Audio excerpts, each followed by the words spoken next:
Segala sesuatu yang bisa disampaikan, sebaiknya langsung disampaikan. Waktu nggak akan pernah bersekongkol dengan kitanya.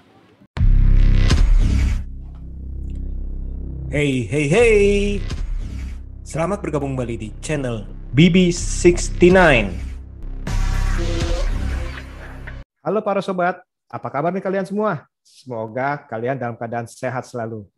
Nah, baru-baru ini di Klik Film dirilis sebuah film Indonesia terbaru yang sempat juga diputar di JAV kemarin. Film tersebut dibintangi oleh para aktor dan aktris yang tidak usah diragukan lagi deh. Sebut aja ada Putri Ayudhya, Doni Damara, Adinda Thomas, Stevi Samora, dan juga Rain Bayang. Film yang penuh dengan pesan dan makna ini berjudul Menunggu Bunda, di mana disutradarai dan ditulis oleh Pak Richard O. Dan film Menunggu Bunda ini bisa dibilang jadi film ke-9-nya Mas Richard O. Setelah sebelumnya terakhir beliau merilis film Perburuan dan juga Love Faces Bird yang tayang di tahun yang sama di tahun 2019. Jadi bisa dibilang udah 2 tahun beliau akhirnya merilis film terbaru lagi. Iya. Oke, mungkin kita boleh memulai dari pertanyaan. Mungkin saya ingin menyapa Mas Richard. Oh, apa kabar Mas Richard? Baik, hai Sehat. semuanya. Alhamdulillah sehat, mantap. Oke Mas Richard, kita bakal mulai pertanyaan ya, siap ya Mas? Ya. Siap. Oke. Jadi untuk film Menunggu Bunda ini, bagaimana Mas Richard bisa terlibat dalam proyek film ini tuh sebagai sutradara film ini dan juga penulis skenario dari film ini? Bagaimana ceritanya awalnya? Beberapa tahun yang lalu itu sebenarnya Pak Navin pemilik Falcon sekaligus produser eksekutif dari produksi film ini juga ya, termasuk Pak Sentot ya. Pak Navin itu pernah datangin saya satu hari, kita lagi ngobrol dan dia membicarakan pengalaman dia waktu berkunjung ke sebuah rumah sakit dan menungguin nenek dari seorang teman dia, dan dia bercerita betapa sedihnya sebenarnya orang-orang yang tunggu itu belum tentu, walaupun mereka punya harapan ini ya, pasien yang ditungguin itu akan sembuh dan kembali sehat dan lain sebagainya. Sebagian besar sebenarnya menunggu dengan harapan yang sangat tipis, ya kan. Terus kemudian dia minta saya, tulis dong, nanti kita bikinin film, dia bilang. Saya tulis dan selesainya lumayan cepat ya, dalam semingguan gitu itu udah kelar. Habis itu proyek ini tertunda terus sampai akhirnya dari Merpati Film naungan di bawah naungannya Falcon itu mengajak saya untuk ini menjadikannya film, dan itu kira-kira cerita awal mulanya Menunggu Bunda. Dan apa yang tercurah di dalam film itu akhirnya sekaligus juga semacam refleksi dari pengalaman saya ketika saya menunggu ibu saya di rumah sakit. Dan waktu itu keadaannya udah cukup kritis dan habis itu tidak sadar, dan kita diberitahu bahwa kita nggak bisa juga mengurangi penderitaan dia atau membuat sebuah keputusan untuk mencabut pernafasan yang bagi kedokteran itu masih merupakan hak hidupnya seorang pasien walaupun dia tidak sadar, gitu loh.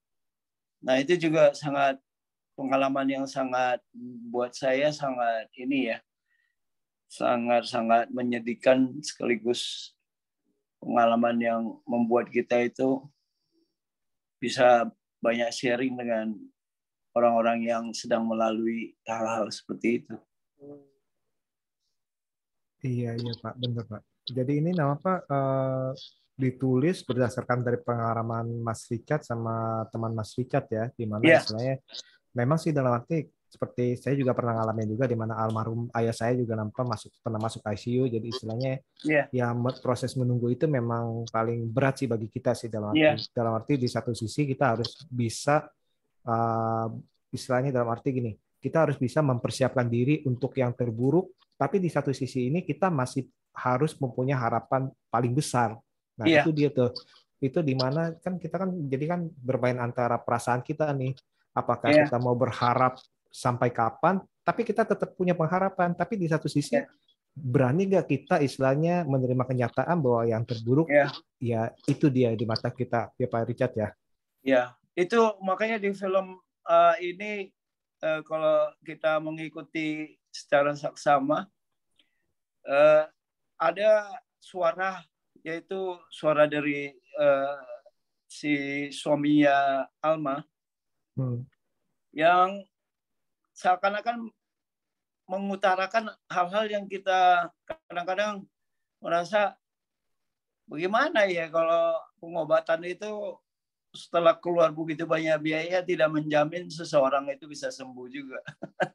Setuju, setuju. Dan itu Iya kan? memang relate banget dengan Iya, semua orang dalam arti. iya. Dan Benar, itu Pak. kan satu hal yang jarang sekali kita bahas ya, secara publik dan lain sebagainya. Dan sedangkan anaknya si Andra menjawabnya dengan ya kita tetap menunggu harapan itu, seberapa tipis pun harapan itu, ya kan? Betul. Dan itu. Nah, kemudian ada si sudut pandang dari dua dokter yang sungguh-sungguh tahu semuanya dengan kehebatannya, kemajuan pengobatan dan lain sebagainya, sebenarnya sama juga, tidak benar-benar mereka bisa tahu dengan pasti apakah seseorang itu bisa disembuhkan atau tidak. Betul. Ya kan? Nah, itu jadi menarik. banyak hal yang seperti itu dibahas di dalam film. Selain cerita tentang anak-anak itu juga satu sisi yang lebih merujuk ke cinta yang lebih universal ya, cinta yang kasih yang tanpa ada pertalian yang erat secara ini ya, hubungan saudara dan lainnya. Betul.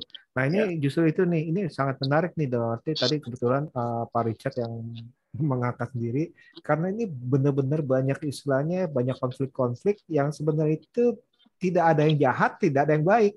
Dalam arti dari sang suami pun itu kan secara logika ya istilahnya secara kasar gini, mau buang duit berapa banyak dalam arti untuk yang hidupnya itu bagaimana, sedangkan ini kemungkinan itunya kecil. Nah itu kan istilahnya kan di satu sisi kita menganggap dia, oh ini jahat banget nih menantu kok kayak gitu, tapi di satu sisi kita kan memikirkan mereka yang masih hidup. Nah seperti itu Pak Richard ya diangkatnya ya. Benar, saya nggak pernah tertarik menulis karakter itu seperti memberikan mereka label, stereotyping dan lain. Bagi saya itu karakter-karakter yang istilah E.M. Forster itu flat character, karakter yang flat, yang tipis, yang datar ya.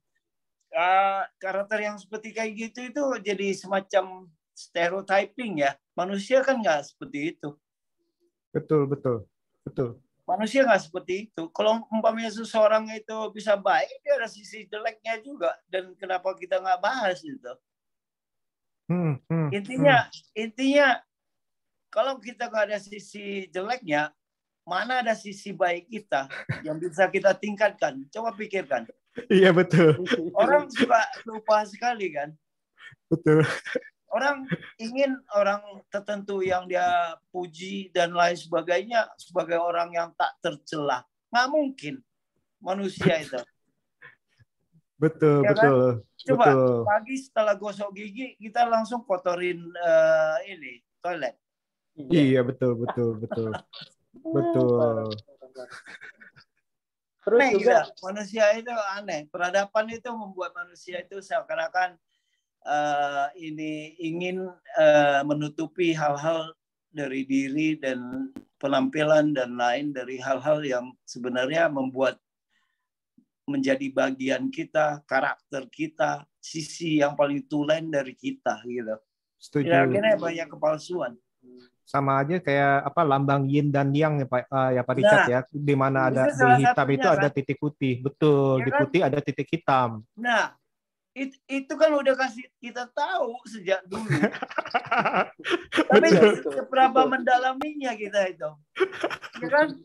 Setuju, setuju. Jago. Orang-orang itu jelasinnya tuh jago. Ketika jalaninnya, aku nggak melihat banyak orang yang menjalaninya secara benar-benar bisa ini, bisa terima.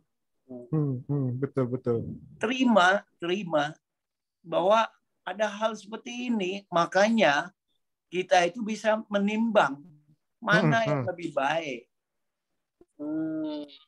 Di matematika binary kan ada 0 ada 1, ya kan? Partikel di fisik kalau nggak ada 0 nggak ada gunanya satu itu. Nggak ada gunanya satu. Iya, betul. Karena yang kosong itu kan yang menciptakan, yang memungkinkan hal-hal yang belum ya apa namanya, hal-hal yang belum tampil, hal-hal yang belum terproduksi itu muncul.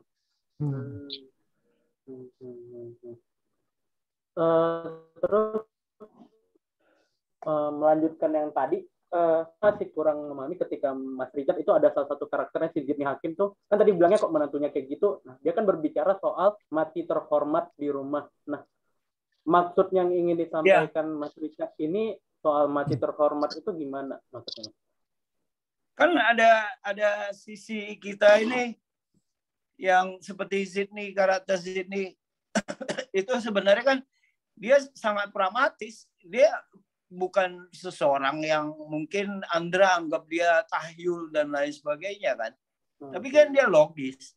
Dia bilang, kita ingin kalau ada yang dari keluarga kita yang meninggal bersama-sama di rumah, dia bilang. Ya kan? Betul. Setuju, setuju.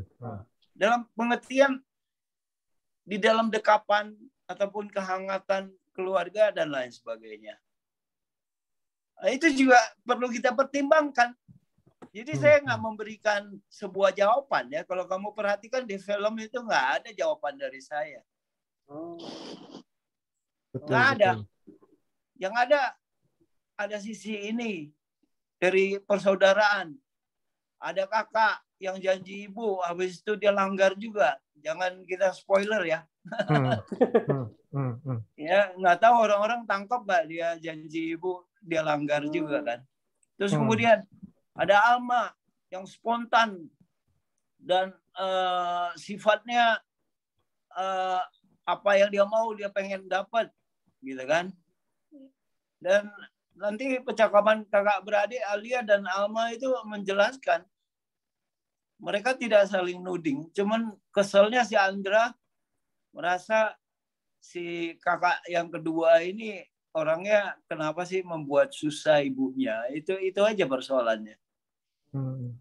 Jadi saya adiknya itu nampak menilai dia kan seperti itu ya. Nah tadi itu kembali ke mengenai memang sih kalau kita lihat itu tidak jarang istilahnya kalau kita melihat itu beberapa keluarga atau istilahnya anggota keluarga yang merasa udahlah dalam arti daripada maaf kata meninggalnya di rumah sakit, di ruang ICU yang tanda kutip sendiri kita ngomong ya, kesendirian, dingin istilahnya kan tadi kan Pak Richard-nya terucap bahwa kehangatan di sebuah rumah itu kan melambangkan kehangatan di mana orang-orang berkumpul.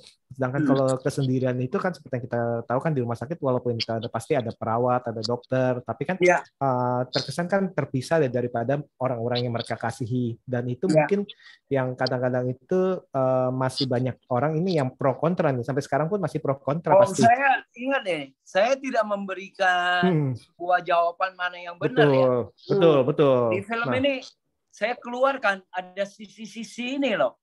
Betul. Terserah kita mau lihatnya ya. Seperti juga di keluarga itu.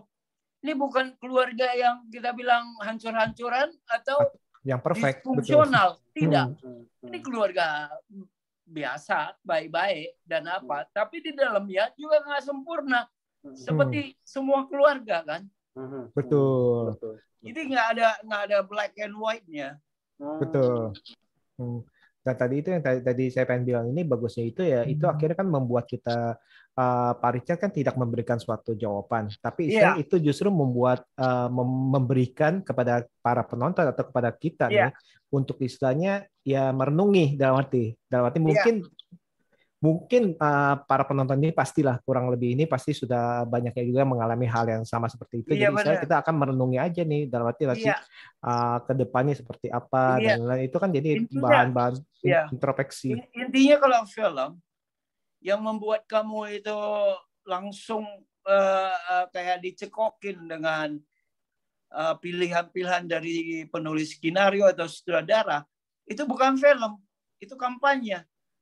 Film mesti menjadi sebuah tontonan yang kemudian setelah dia selesai bisa membuat kita merefleksikannya. Dia tidak memberi jawaban, dia menimbulkan pertanyaan-pertanyaan yang ketika seseorang itu seperti Alma atau Ali atau Andra atau dia tidak seperti keluarga itu, tetap aja dia bisa lihat sisi lain. Karena dia akan membandingkan itu dengan kehidupan dia, keluarga dia, saudara dia, orang-orang terdekat, dan lain sebagainya kan. Di situ saya pikir tujuannya. Jadi memang kita bisa ngelihat kalau di sini memang tidak ada sisi buruk, sisi yang jahat, sisi yang baik, abu-abu semuanya. Nggak ada. Dan kita bisa nggak ada sama sekali. Tapi mungkin di sini satu-satunya yang saya lihat ada sisi gelapnya di sini justru di mana di sini Mas Richard ngambil isu di mana pemikiran masyarakat bahwa rumah sakit seolah-olah mengambil untung atas penderitaan pasien.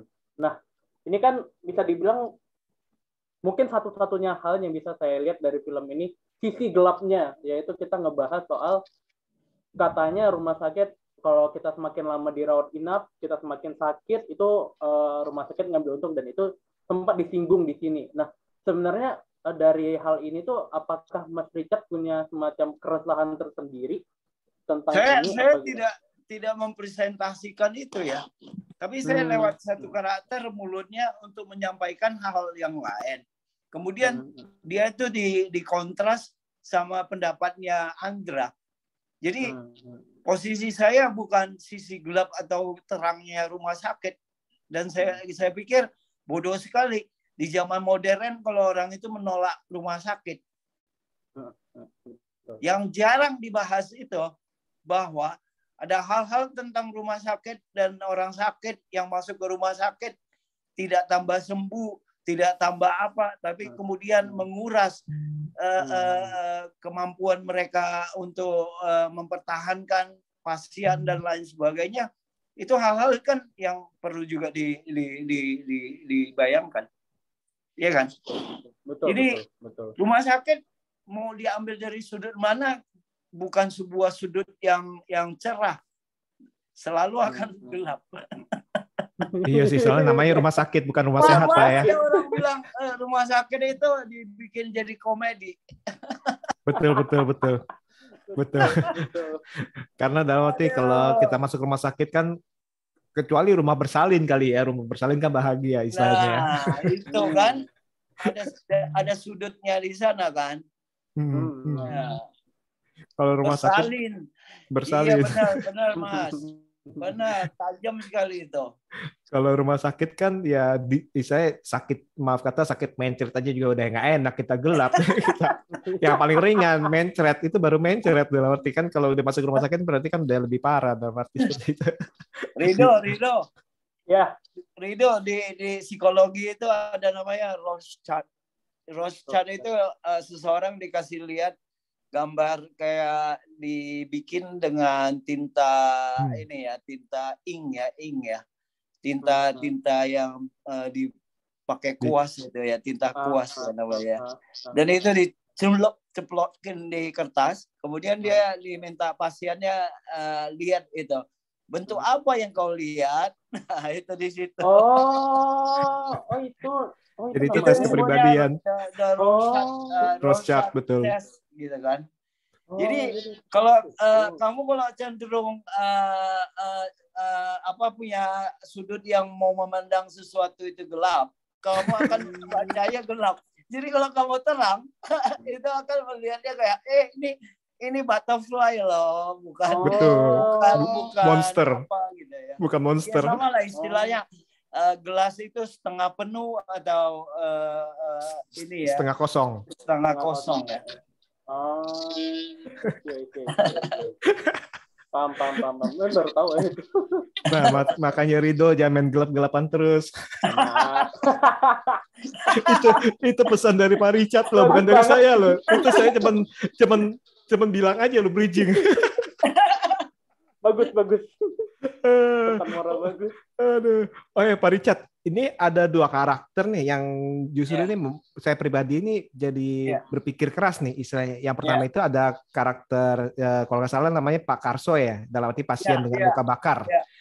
Namun kemunculannya itu pasti seringkali itu cukup memberikan makna atau istilahnya dari percakapannya, dari tindakannya. Terus yang kedua ini ada karakter yang cukup unik juga nih, yang si Mas Paul Augusta yang main nih, yang dia ngisi TTS terus nih. Nah, itu tuh maksud saya ini 2 karakter ini Pak Richard ciptakan nih sebenarnya nih kayaknya ini ada suatu pesan tertentu nih. Apa nih? Apa gimana? Coba apa yang kau dapat dulu sebelum kau tuh tanya aja dari Paul Augusta. Kayak pertanyaan dia. Terus kemudian dijawab. Kenapa 4 kotak? Kenapa 6 kotak bukan 4? Kenapa 4 kotak aja gitu kan ya? Nah, kalau saya pribadi sih seperti ini, maksudnya kalau karakter tersebut kan mengisi teka-teki, jadi istilahnya dia ini terlalu pusing dengan istilahnya segala pertanyaan di dalam hidup tuh. Dan dia yang itu di sini ditekankan genap dan ganjil. Oh iya. Oh iya. Genap ganjil. Sempat ngomong sih. Nah itu oke. Nah itu jadi mikir lagi nih. Tambah mikir lagi. Malah mikir lagi loh. Iya genap ganjil. Nah itu genap.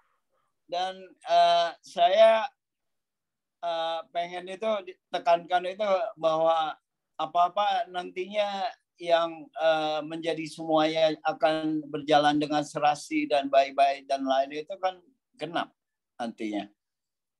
Betul. Ya kan?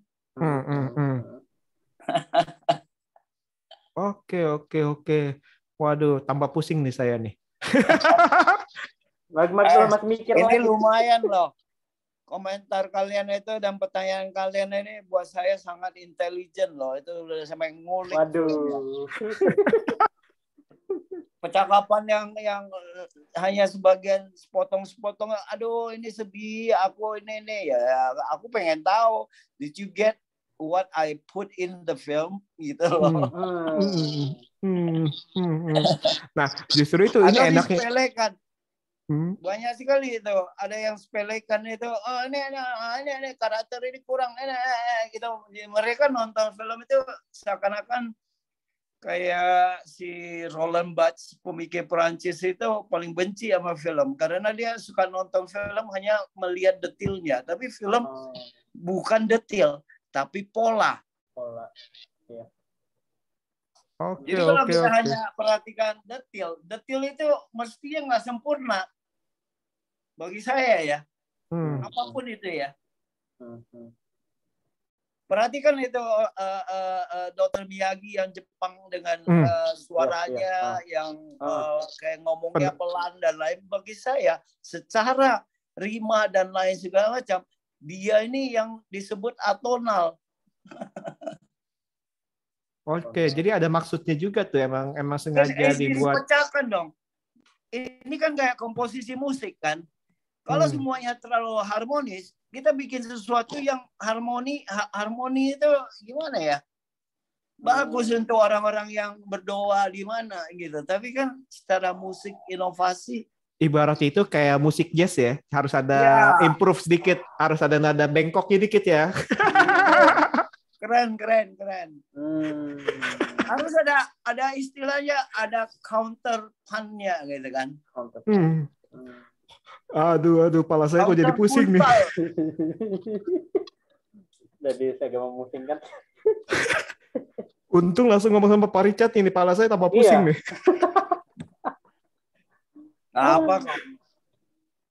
Lebih baik kita bagi-bagi hal-hal yang dipikirin sampai pusing daripada ada juga orang-orang yang dismiss karena dia nggak ngerti dan nggak mau ngulik. Itu Betul. yang paling bikin kesel. Betul. Hmm. Bikin Pertama penasaran dia kok tahu. sepelekan pembuatnya ya. Iya. Kedua, dia sendiri nggak seksama untuk menelitinya. Terus kemudian ketiga, yang dia bisa lihat hanya di permukaan. Jadi dia carilah mana yang ada lubang, mana yang ada jerawat, mana yang kayak ini nggak menyeluruh jadinya. Nah itu bikin kesel. Tapi sebagai pembuat, kreator, kita mesti diam. Loh, bukannya harus menjawab pertanyaan, enggak juga ya Pak Richard ya? Enggak. Itu nanti kerjaan kalian itu. Kayak Kerjaan saya, ya ampun. kayak kalau kamu bisa berfungsi seperti itu, saya pikir itu bagus sekali ya. Karena kalian itu nggak mendatangin satu karya, karena kan kamu udah tahu semuanya dan kamu punya posisi apa. Ini kan masih dalam tahap karya yang nggak bisa tutup, dalam pengertian dia akan didiskusikan, dia akan didebatkan, makanya dia hidup. Kalau semua orang bilang, oh aku suka film itu, tapi dia nggak juga bisa menceritakan kepada orang lain apa yang kau sukai. Oke. Nah, Pak Richard, ini masih balik ramaian. Wow, yo, film itu menang award ini dan itu pasti bagus. Jadi kalau nggak bilang bagus, tiba-tiba jadi nggak trendy. Betul. Mendingan ikut arus ya, dalam arti ya, takut takut dicecer. Nah, Pak Richard masih ngomongin karakter si Mas Paul Agusta nih. Ya. Kenapa teka-teki silang? Maksudnya apakah itu mengenai istilahnya teka-teki kehidupan? Nah, ini yang saya tangkap, maaf. Itu yang saya tangkap ya. Benar sekali. Itu semuanya kan masih di otak Alia itu banyak sekali ya. Hal-hal yang nggak bisa jawab ya. Kayak ibunya sekarang entah apa bisa sembuh atau tidak. Terus ada hal yang dia sangat-sangat ingin sampaikan kepada ibu dan keluarganya yang dia belum sampaikan, ya kan? Sementara dia punya pacar yang pengen jadi suaminya, ingin datang ke sana nggak diizinkan dan lain sebagainya, ya kan? Banyak sekali. Dan jangan salah ya, dia kan anak yang paling tua ya. Iya. Dia tahu kalau ibunya nggak ada, dia akan bertanggung jawab pada adik-adiknya ya. Betul, bebannya. Itu semuanya teka-teki, makanya teka-teki. Jadi terima kasih udah tanya ya, supaya lebih banyak orang tahu nggak ada kebetulan dalam film saya. Semua memang sudah dipikirkan masak gitu ya. Iya. Betul. Nah, kalau selain dari karakter Paul Agusta ini, kalau nggak salah namanya Rama ya. Saya singkatnya Rama deh. Waktu itu. Iya. Rama. Terus satu lagi ada namanya Rama itu apa tuh? Nama dewa kan?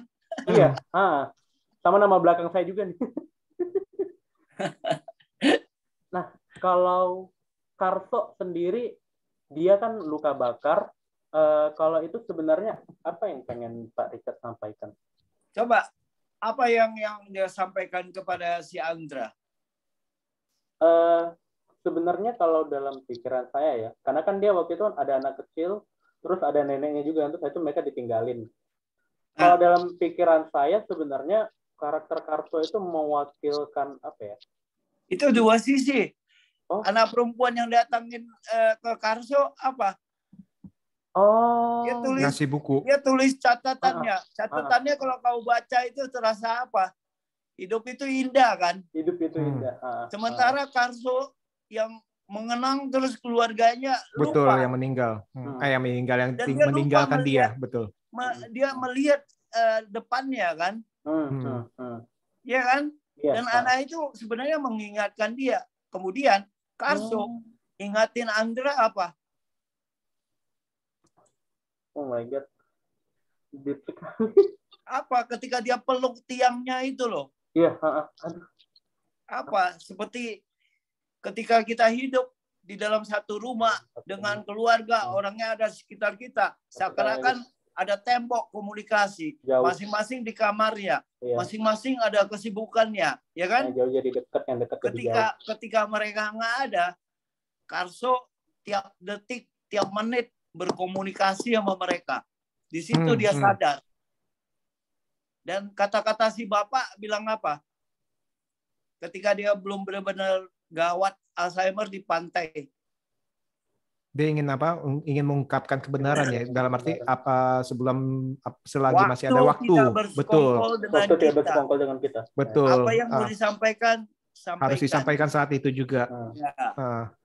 Betul, nah, betul. Karso dari sisi yang hampir sama, bicara komunikasikanlah ketika orangnya masih ada. Setuju. Setuju. Itu sih. Belum lagi juga apa yang bilang apa yang nyanyian itu orang lahir kok nyanyinya lagu kematian dalam arti kan. Apa artinya Pak? Iya. Karena kehidupan betul. Karena kita juga harus mengingat ya waktu kita lahir kita juga akan mati. Janganlah kita bongkar semuanya biar orang itu pusing kayak kalian. Bukan apa-apa tapi karena kita pusing kita mau ngobrol dengan Pak Richard nih. Ini saya aja saya lagi mikir lagi film ini. Waduh. Ternyata banyak sekali hal yang bisa digali gitu. Waduh, benar-benar wow. Ujian. Pusing banget. Tapi inti dari hal-hal itu kan sebenarnya di permukaan cerita segala macam tanpa orang itu ngulik ini yang lain-lain yang saya anggap adalah hal-hal yang ditanamkan bagi mereka yang mau cari lebih ya. Di permukaan itu kan dinamis. Di permukaan itu kan ada sebuah cerita dan lain. Tapi bagi saya nggak cukup.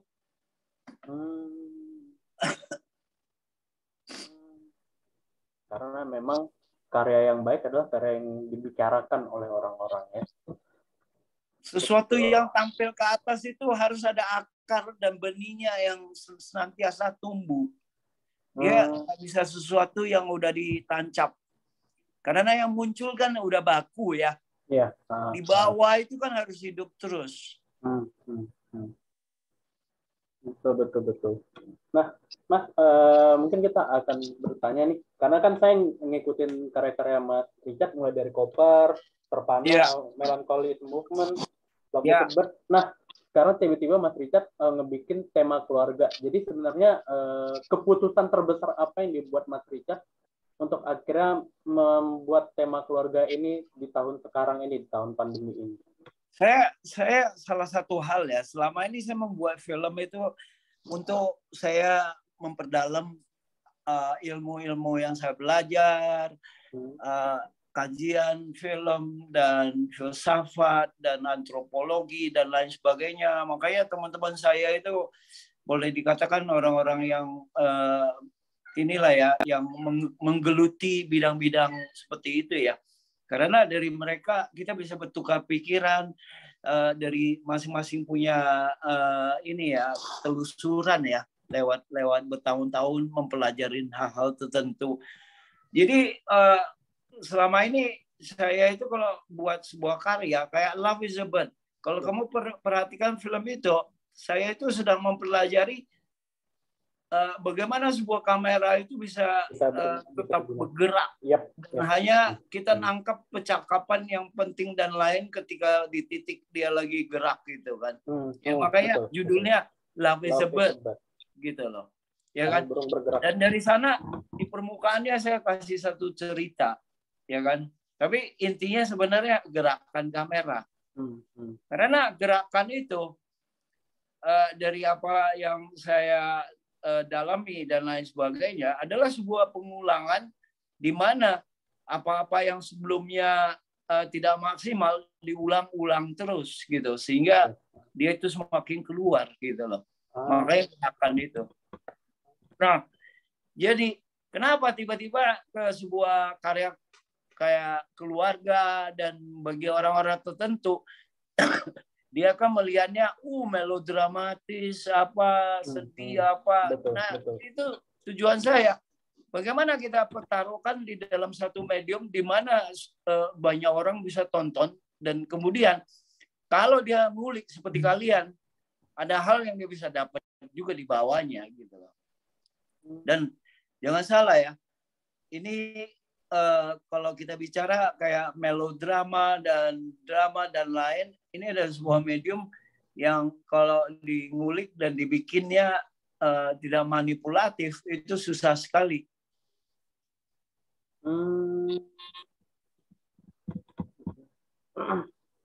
Gitu loh. Oke. Jadi emang, berarti emang. Terus Mas, kalau semisal nih kita ngikutin soalnya dari perburuan, ini mungkin agak out of the topic sedikit sih sebenarnya. Dari medium novel, ini kan berarti original ya. Berarti ini original dari ide sendiri. Tantangan terbesar sih dari novel ke original itu apa sih? Ini sebenarnya pertanyaan pribadi sih. Dua-duanya sama, cuman bedanya ketika kita adaptasi dari sebuah novel, kita harus bisa menangkap jiwa dari penulisnya. Iya. Ya. Betul. Kemudian kita juga jangan lupa, kita tidak saja menangkap jiwanya, kita harus menangkap cara dia nulis, dia punya aksen dia apa. Ya.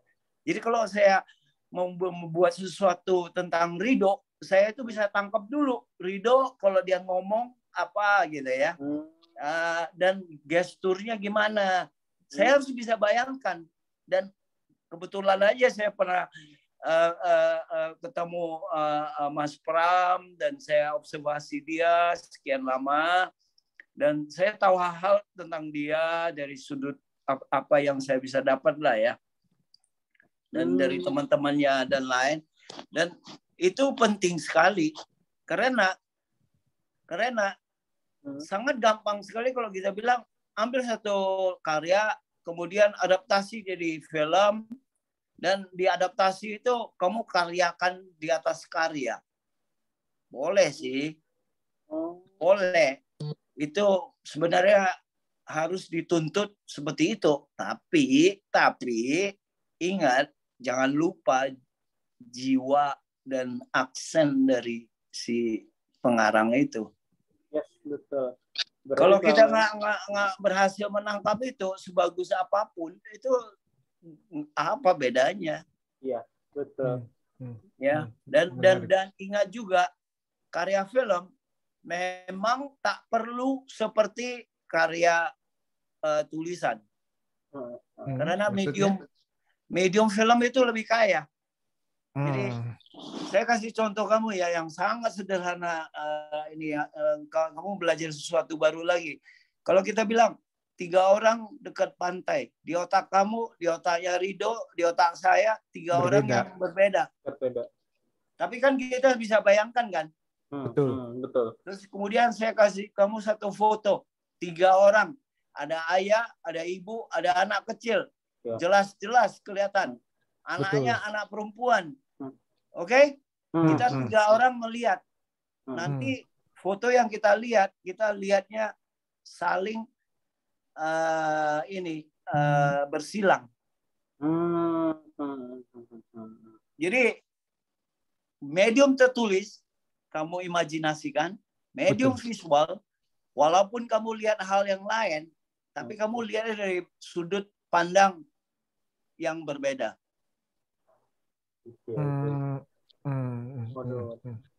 Soalnya kenapa saya menanya ini, soalnya saya emang suka banget sama perburuan, karena emang ngebaca novelnya. Jadi alasan kenapa saya suka itu karena saya langsung ngerasa kayak ini tuh jiwa Mas Pram tuh masih ada banget di film ini. Jadi ternyata emang sudah terjawab, dan memang benar kalau Mas Richard memasukkan jiwanya Mas Pram ke film perburuan. Makasih Mas, soalnya saya emang nyari jawaban itu.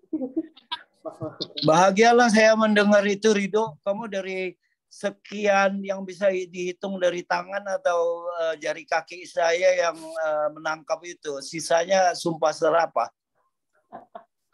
Waduh, dibandingkan sama, ini bukan membandingkan dengan film yang lain ya, kan Bumi Manusia juga Mas Pram. Saya nggak tahu kenapa emang perburuan, karena saya memang ngebaca semua karya-karyanya Mas Pram, saya langsung kayak ngerasa ini benar-benar menghidupkan banget apa yang Mas Pram pikirkan, katakan, itu langsung ketangkep di film ini. Film ini tuh langsung kayak bahasanya Mas Pram dengan bahasanya film itu sama. Makanya saya langsung ngerasa kayak, aduh, ini nih yang saya cari nih. Kamu tahu nggak, Mas Seno waktu lagi di Bali ketemu dan dia minta nonton, saya puterin dia secara private dan dia suka banget, dan saya pikir kalau dari Mas Seno, bagi saya I didn't do that bad. You don't do that. Seno Gumira ya. Mungkin orang aja karena mereka tidak membaca, ya kita nggak tahu. Saya pikir itu ya susah ya kalau kita bilang, oh aku pengen nonton dari karya seorang penulis Indonesia yang paling hebat, dan kemudian nggak juga pahami dan mendalami, terus kemudian habis nonton dan lain berkoar-koar sesuka hati tanpa tahu apa, itu memalukan sekali.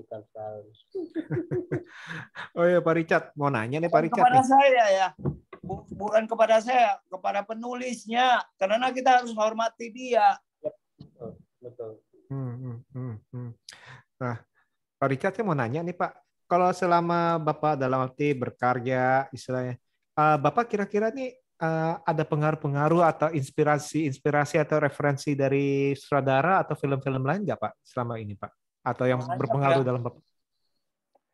Saya tipenya tipe orang yang belajar.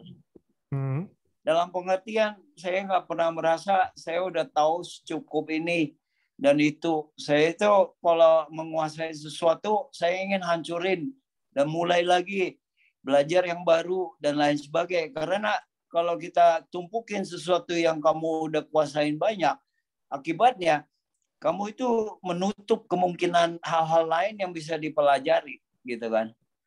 Jadi saya itu banyak ini. Jadi ketika orang nonton film horor lah, film apa, saya ikut aja. Walaupun secara genre, secara keinginan tahu saya mungkin nggak merujuk ke sana ya. Tapi saya juga tahu ada sutradara keren-keren itu bikin film horor yang berbeda dan lain dan keren, gitu kan. Jadi bagi saya nggak bias.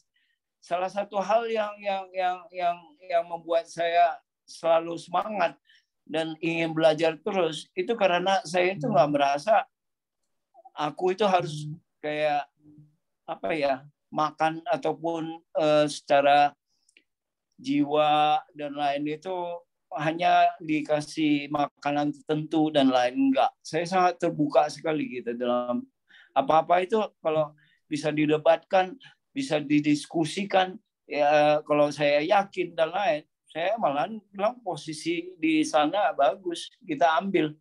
Karena bagi saya bukan masalah ego ya, tapi lebih ke pengetahuannya yang bisa dapat.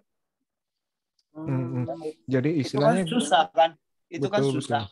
Lebih baik kita berteman sama orang yang bisa debat sama kita sampai kita merasa, oh shit, kenapa sudut itu saya nggak lihat ya? Iya betul. Tapi kita harus jujur kan, ngaku kepada orangnya.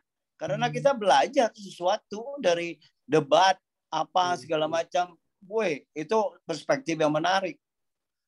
Betul sih, ini filosofinya bagus sih Pak Richard sih, dalam arti kadang-kadang kita lupa mengosongkan gelas kita untuk mengambil air baru istilahnya, atau air misalnya kita habis minum air putih, kita mau ngambil sirup, kita nggak mau nih istilahnya mengosongkan gelasnya itu.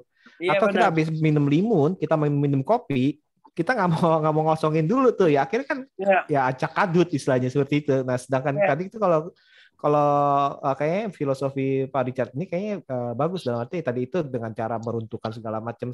Nah itu kan berarti kan mengosongkan diri dulu dalam arti. Atau dengan orang lain pun kadang-kadang itu beberapa kali saya ngobrol-ngobrol sama misalnya penggiat film, kadang-kadang mereka juga bilang, oh iya loh, ternyata ini penonton punya sudut pandang yang saya sendiri nggak pernah nonton sebagai istilahnya sebagai sutradaranya nih. Iya, Jadi kan itu kan jadi bisa menerima masukan-masukan dan itu iya benar. Nah, nggak mudah. tapi saya harus kasih semacam ini ya, istilahnya hati-hati ya. Kita juga nggak boleh relatif. Nanti kalau relativisme berarti kau benar, dia benar, ini benar, semua benar. Terus mana yang benar? Kalau nggak ada yang salah, nggak ada yang salah, nggak ada benar. Maksudnya harus di dalam satu semacam parameter di mana bisa diukur dan kita akan bilang ini bagus karena step-stepnya itu yang kuat, ya kan?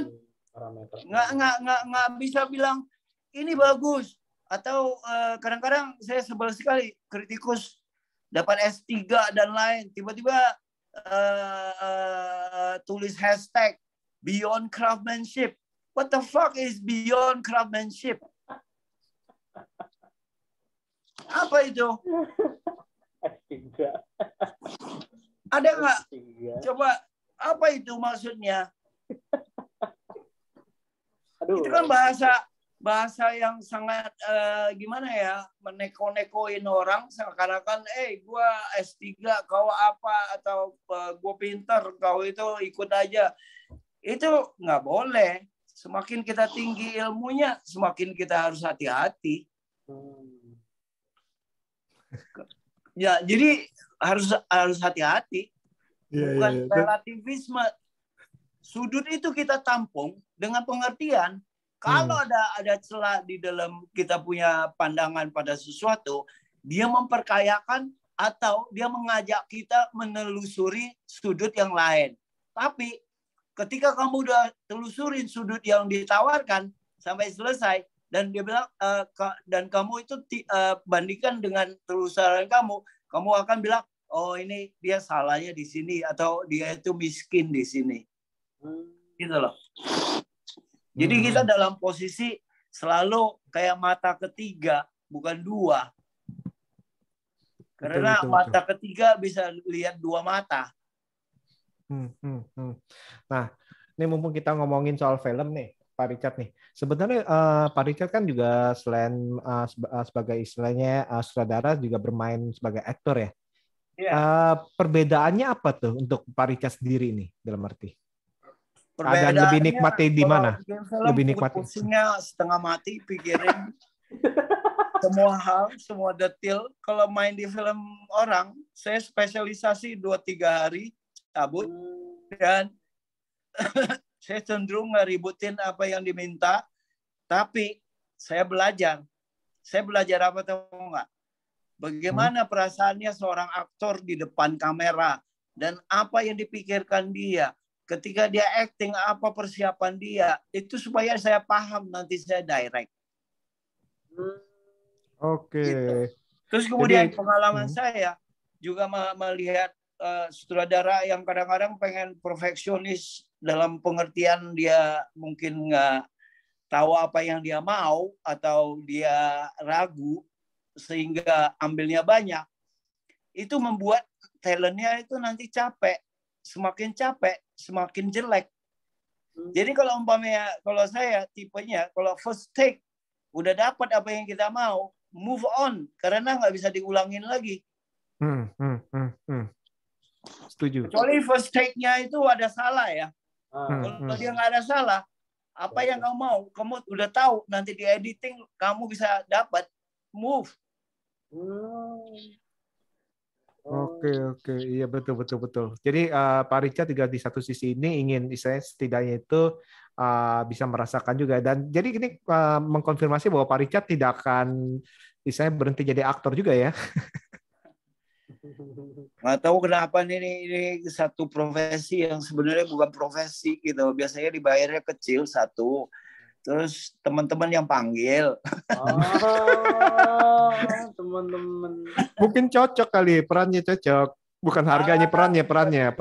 Saya itu semacam pelatihan dan sekaligus kumpul-kumpul dan bisa dapat sudut pandang aktor dan lain sebagainya ya. Dan sekaligus lihat cara teman-teman tuh syuting bagaimana gitu loh. Banyak hal yang kita bisa pelajari. Oke, menarik nih ya, Do ya. Menarik sekali. Saya jadi banyak belajar juga. Jadi banyak belajar. Wah, oke. Nah, mungkin kita bisa kembali ke mengenai Menunggu Bunda. Karena tadi kan kita ngomongin soal acting. Nah, ini kan kita ngeliat pemainnya ada Doni Damara, Putri Ayudhya, Ray Bayang, Adinda Thomas, Riza Zamora, Gitni Hakim, dan untuk pemilihan cast-nya sendiri, apakah Mas Richard ini ada terlibat seperti minta karakteristiknya kayak gini, atau Mas Richard yang misalnya kayak Mbak Putri mau nggak langsung main nih, cocok nih, atau gimana? Jadi ada beberapa pemeran itu yang saya pastikan harus ada ya, kayak seperti Suzuki dan Gemilang dan Ayudhya yang waktu itu jawalnya belum menentu, dan ayahnya terutama saya tuh benar-benar mau pastikan, karena kalau kita salah cast segala macam kacau itu film. Betul. Ya. Nah, sisanya kita ada casting director yang kemudian sodorin ya, yang main Andra kecil, Alma, Alia kecil, dan lain itu semuanya sodoran yang masuk. Terus dari sana saya perhatikan. Dan anak-anak itu ternyata karena mereka melihat ada Ayudhya, ada Doni Damara yang juga sangat bantuin saya dalam pelakonan, karena dia itu tidak aja egois memikirkan peran masing-masing, tapi mereka membantu adik-adik ini.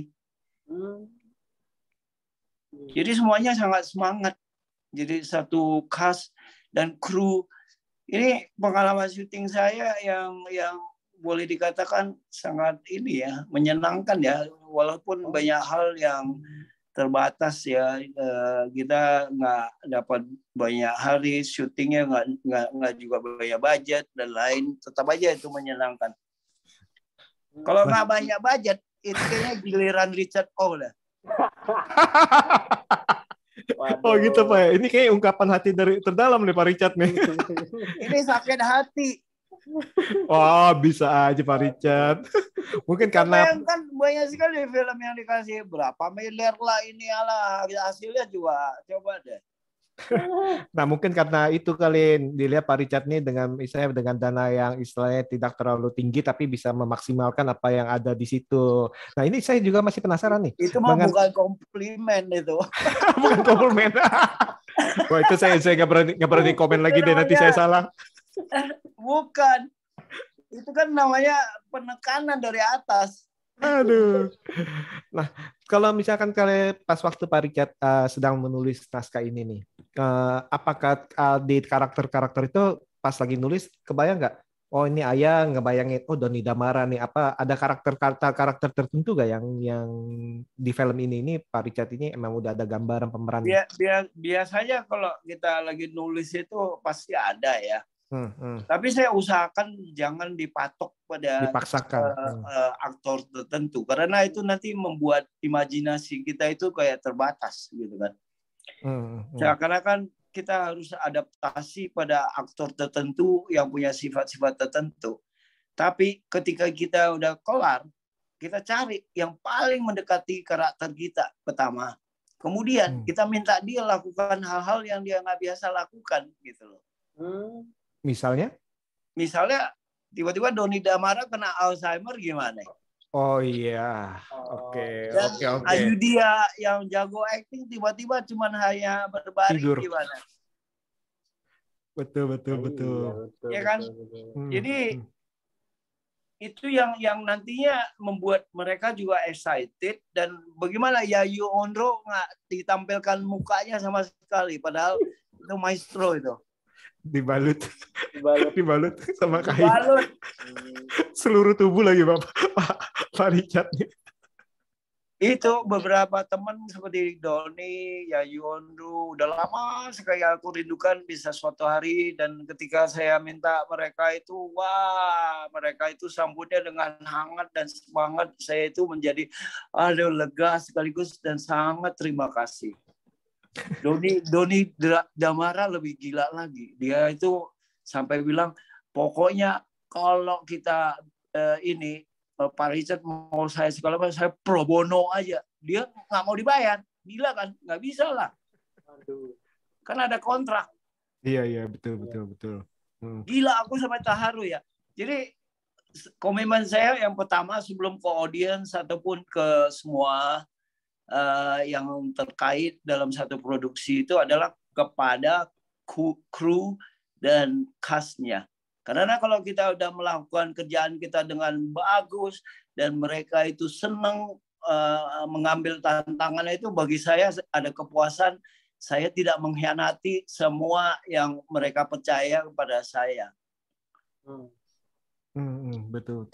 Pertama-tama tentu saja seperti kalian tahu kan, film saya nggak dapat budget yang gede-gede dan lain sebagainya. Kalau mereka mau ikut itu kan harga dari waktu yang mereka berikan dan semangat mereka kontribusi itu kan tak ternilai.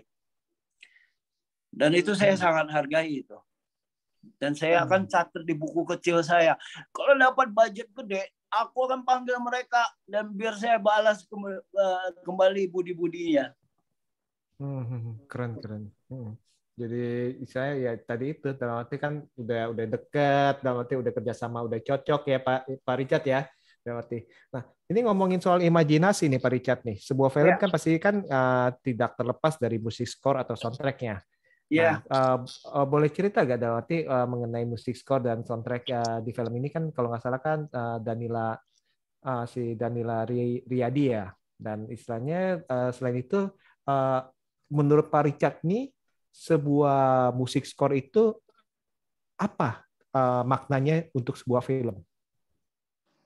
Scoring musik. Dapat mungkin itu dia itu sebenarnya mestinya, jadi saya kasih tahu ya, unsur musik di dalam film itu adalah kristal waktu, disebut ya kristal waktu. Di titik-titik tertentu dia bunyi supaya kita itu apa? Teringat sesuatu dari kenangan kita. Dan visual itu memicu, tapi musik itu seperti kristal yang membuat kita itu jadi ingat keluarga kita, ada apa gitu ya. Jadi membebaskan kita gitu. Jadi saya pikir musik itu penting sekali, tapi kadang-kadang di dalam setiap produksi ya kadang-kadang bagian produksi itu punya hak-hak tertentu yang pengen tambah ini tambah itu, dan sedapat mungkin kita belain yang nggak bisa kita belain ya kita anggap hal-hal yang paling tidak merusak gitu loh. Oke. Nah kalau untuk musik score atau istilahnya soundtrack film ini nih pendekatannya gimana nih Pak Richard? Saya ditawarin beberapa lagu untuk penutupnya, dan awalnya saya nggak terpikir harus sebuah lagu, tapi bisa aja ilustrasi musik supaya semua penonton hanyut di dalam renungan masing-masing, habis itu mereka keluar. Tapi ketika saya dengar dari lagu yang ditawarkan itu cocok juga ya, dan juga sekaligus membuat kita kembali ke alam kenyataan dan tidak terlalu terpuruk di dalam emosi dari film dan lain sebagainya, gitu loh.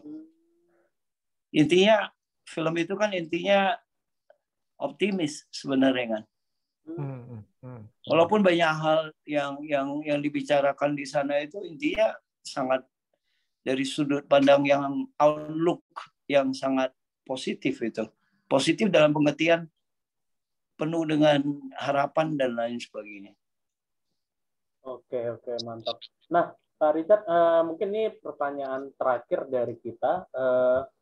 Mungkin dari Pak Richard sendiri sebenarnya punya harapan apa sih untuk orang supaya nonton ini tuh supaya apa dan harapannya apa, dan kenapa orang harus banget nonton film Menunggu Bunda? Nggak ada yang harus sih. Tapi mungkin setelah mereka dengar pertanyaan-pertanyaan kalian, pengulikan kalian itu jadi mereka itu curious. Ya. Dan saya pikir, saya percaya sekali ya, maksudnya saya bukan tipe sutradara yang dikenal masa apa sampai kalau ke supermarket dipanggil apa gitu, enggak. Tapi saya pikir saya itu setiap kali membuat sebuah karya itu saya bertanggung jawab pada karya dan apa yang saya keluarkan, dan harus ada sisi di karya itu kemudian seseorang bisa dapat sesuatu ya. Saya nggak percaya bahwa film itu hanya hiburan. Kalau mau kayak gitu sih buat apa susah-susah belajar ya. Betul. Iya kan? Betul. Iya kan? Benar kan? Betul. Saya Maksudnya juga belajarnya itu. maksudnya sharing itu kan bukan apa ya? Bukan kayak gerundelan. Bukan. Sharing itu harus kayak membuat kita pada saat-saat tertentu ingat sesuatu kan. Iya, betul. Entah dari teman, dari guru, dari saudara. Bukan gerundel, tapi sharing yang akhirnya kita pulang, kita renungkan gitu. Kalau nanti besoknya kita merasa seseorang itu ngomongnya ini dan apa gitu, kita bisa tanyakan lagi atau lemparin point of view yang berbeda dan lain gitu ya. Kayak seperti itulah sifatnya film itu, sebuah berbagi secara komunal, saya pikir ya. Dan mungkin di sudut itu saya pegang, dan sedapat mungkin hampir nggak ada sesuatu yang saya buat itu nggak ada yang kamu bisa copas ya. Lebih sebut ada yang dari sisi bagaimana ya, kok ada satu laki-laki yang mau digituin terus ya. Dan itu kan mempertanyakan cinta sejati, cinta bodoh, cinta percaya pada cinta dan lain sebagainya. Terus film yang terpana, bagaimana ya? Benar nggak sih pandangan pertama itu? Pertama itu benar nggak? Itu menentukan nasib seseorang atau ya. Bahwa dua orang itu bisa dipertemukan. Siapa yang mempertemukan itu ngulik sampai ke quantum mekanik segala macam tai kucing, tentu aja jadi nggak laku kan.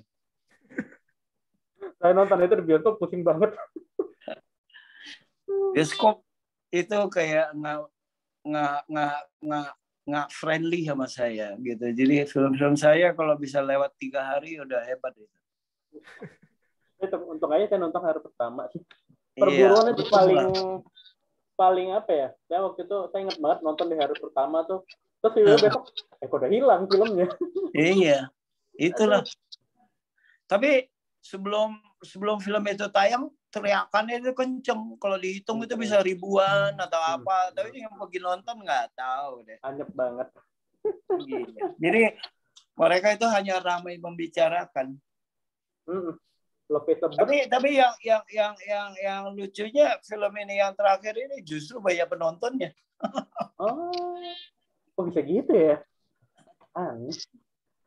Tapi lebih sebet sih saya ingat banget itu nggak tayang di kota saya. Saya langsung kayak anak. Akhirnya sempet dapat nonton di bioskop alternatif sih waktu itu, gimana ya, Dinosaurus atau di mana? Itu sih. Sayang banget sih sebenarnya. Ada seorang penulis Argentina ya. Dia itu setiap kali menerbitkan buku, dia cari penerbit yang paling tidak dikenal, dan dia terbit hanya berapa buku segala macam, dan orang yang tahu dia ada buku terbitan baru harus sendiri mencari sampai dia temu bukunya. Kurang ajar. malah apa nilainya itu lebih tinggi value-nya ya, karena terbatas. Saya pikir dia ini tipe yang aku kagumi dalam pengertian saya seakan-akan dia mengatakan, saya bukan kreator yang perlu kalian puja-puji segala macam. Kalau kau sungguh-sungguh mau cari tahu karya terbaru saya, carilah kau. Kau carilah sampai dapat. Ya kan? Betul. Dia juga tahu saya dia penulis sastra dan lain, nggak bakal lah dia dapat duit dari sana apa gitu kan ya. Mungkin sehari-hari kalau ada Indomie dia makan Indomie aja, tapi dia kan bahagia. dia berkarya. Jadi kalau karya udah jadi, carilah kalian enak aja setengah mampus aku tulisnya kan. Iya kan? Betul. Keren kan? Betul. Iya, betul. Waduh. Ini bincangnya ini seru banget nih dari istilahnya dari film Menunggu Bunda sampai istilahnya Pak Richard O ini tanpa istilahnya nggak pelit-pelit lah kita ngomong ya. Iya. Memberitahukan kepada kita ini kebingungan kita nih ya Do ya. Iya, Kita udah push. betul. Tapi sayangnya dikasih taunya itu dengan bed yang bingung lagi Do. Gimana Do? Apa kita bahas lagi nih? Jadi kayak bahas lagi nih. Hidupkan tengah jawaban. Kayak dosen pembimbing gitu Do. Kita kan nanya, Pak gimana nih Pak? Terus, iya betul, pintar pertanyaan kamu. Menurut kamu gimana? Aduh, kok seru. Tapi seru nih Pak Richard nih. Tadi itu Pak Richard juga membagikan karena pengalaman. saya pikir pada akhirnya setiap karya itu walaupun kreatornya punya rujukan yang pakem ya, dalam pengertian walaupun dia nggak berbagi secara blueprint dari filmnya, dia harus mengerjakan dengan sebuah struktur dan pola yang dia ingin ciptakan kan.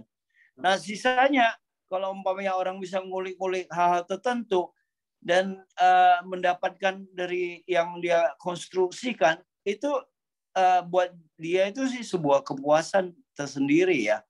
Dan tentu saja kalau ada yang nantinya ngulik sana sembarangan itu percayalah aku, nggak ada kreator yang jujur itu akan merasa terpuji kalau dipuji hal-hal yang bukan dia bikin.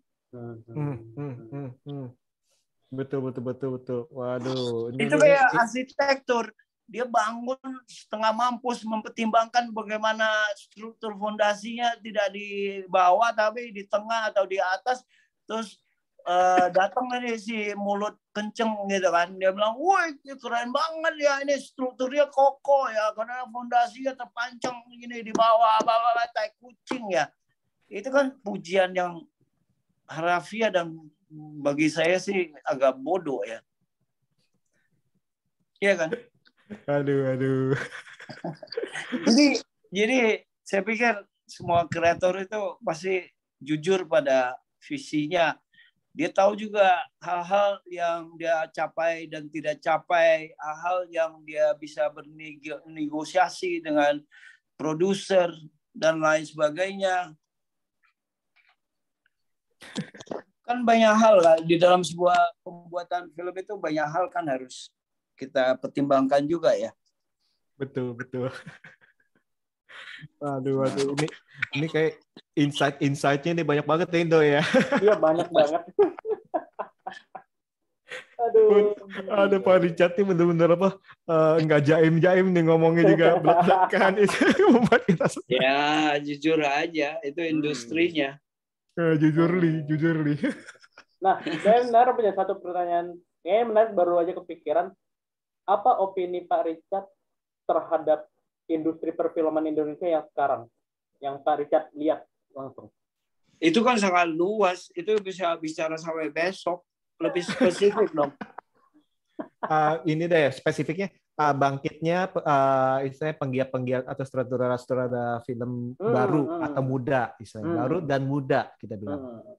Banyak keren-keren kan. Ada Anaya Garin, Kamila yang keren, ada Molly, ada di sana, ada Upi yang ke genre dan banyak. Dan belum lagi anak-anak dari Jogja yang sekarang mendominasi karya-karya hebat, ya kan? Tapi kan kita juga lihat kadang-kadang ada karya-karya bagus, tapi kadang-kadang kita lihat visinya belum benar-benar matang atau dalam atau apa gitu ya. Kita tahu mungkin ada kegemilangan pengambilan dan apa segala macam, tapi kan isinya kan itu perlu dari kreator-kreator yang udah bergulat dengan kehidupan dan apa itu kan. Saya pikir di beberapa tahun ke depan akan kita melihat orang-orang ini membuat film-film yang lebih keren lagi gitu kan. Ada Anggi Nun yang juga saya kagumi karyanya ya. Banyak yang di ranah komersil dan lain sekarang udah mulai coba-coba genre baru gitu. Betul. Nah, itu kan keren itu. Saya nggak bicara seberapa bagus atau seberapa jelek mereka bikinnya, tapi itu adalah hal-hal yang saya pikir membuat film kita itu semakin luas. Dan dinamis Pak ya. Ya, ada satu masa kan cuma dua, horor atau agama. Betul. Nah, Pak Richard nggak mau horor, Pak Richard? Aku pengen bikin horor yang buat saya bukan jump scare, tapi horor yang kayak The Wailing, di mana manusia biasa itu tiba-tiba bisa membuat kita bergidik gitu. Karena bagi saya horor yang sebenarnya adalah horor kayak Rido yang kita kenal, pasti orangnya ceria, senyum, tiba-tiba kayak psikotik dalam beberapa detik. Emang kayak gitu Pak dia Pak. Dia emang kayak gitu kan? Pak. Nggak gitu dong. Itu kan buat saya horor yang ada di dalam human nature ya gitu kan. Bukan itu lebih menyeramkan, betul. Bukan yang tayul-tayul yang kayak penampakan, gelap-gelap, itu kan capek deh. Betul. Wah, ini kayaknya perlu ditunggu nih Pak Richard nih. Ada bocoran nggak kapan? Bisa nih.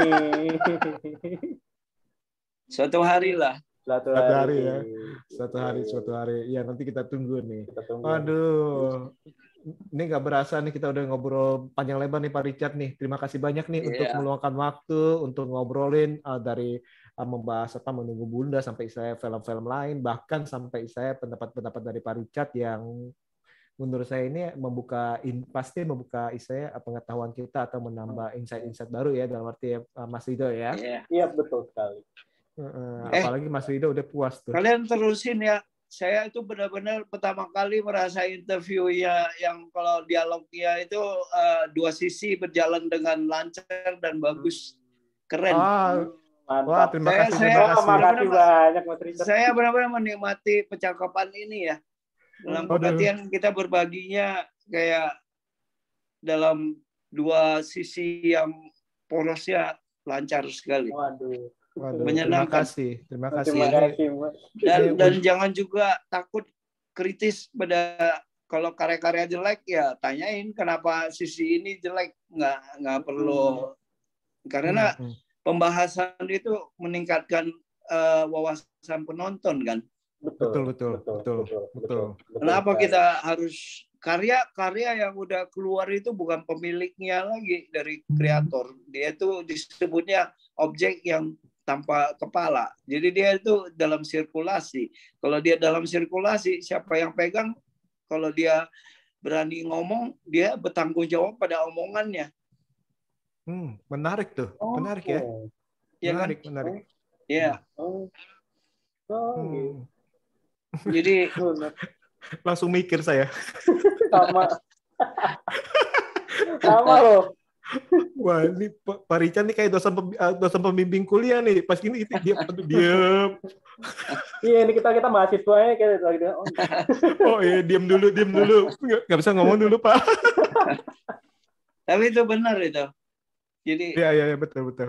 Jadi lakukanlah tugas kalian biar nanti penonton itu membuat penonton kita itu punya wawasan baru, perspektif baru, menonton film nggak latah, nggak ikut-ikutan jerit ketika dia harus tidak jerit atau apa, hal-hal yang membuat kita masing-masing lebih kritis terhadap apapun, dan itu bagus buat hidup kita ya.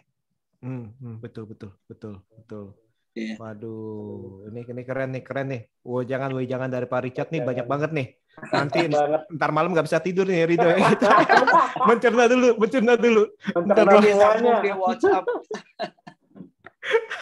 Nanti kita cerna dulu nih.